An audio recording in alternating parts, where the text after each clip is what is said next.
2024 की लोकसभा चुनाव को लेकर बिहार में सियासी हलचलें तेज हो गई है।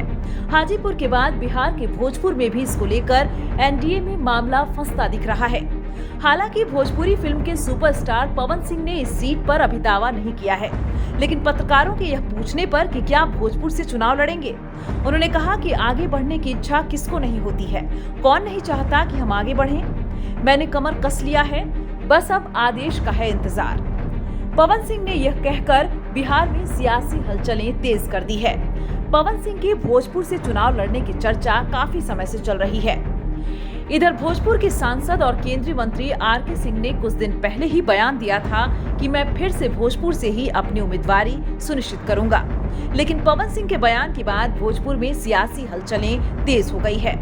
बहरहाल पवन सिंह के भोजपुर जिला से उम्मीदवारी को लेकर लगातार यह कयास लगाए जाते रहे हैं कि भोजपुर जिला से पवन सिंह अपनी दावेदारी पेश करेंगे। लेकिन बीजेपी ऑफिस में पवन सिंह के बयान पर स्पष्ट हो गया है कि पवन सिंह 2024 के लोकसभा चुनाव में आरा से अपनी दावेदारी ठोकने के लिए पूरी तरह से तैयार हैं।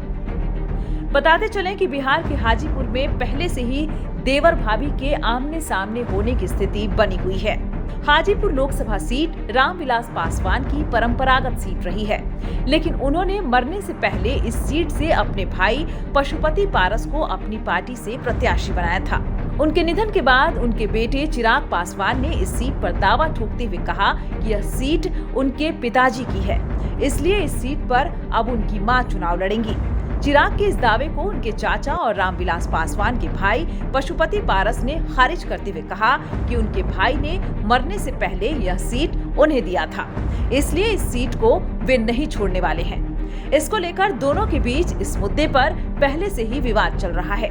इस बीच भोजपुरी अभिनेता पवन सिंह के बयान ने बिहार में बीजेपी और उसके गठबंधन में सीट को लेकर दावों का दौर शुरू हो गया है। देखना होगा कि लोकसभा चुनाव तक एक सीट पर कितने और प्रत्याशी की दावेदारी सामने आ सकती है।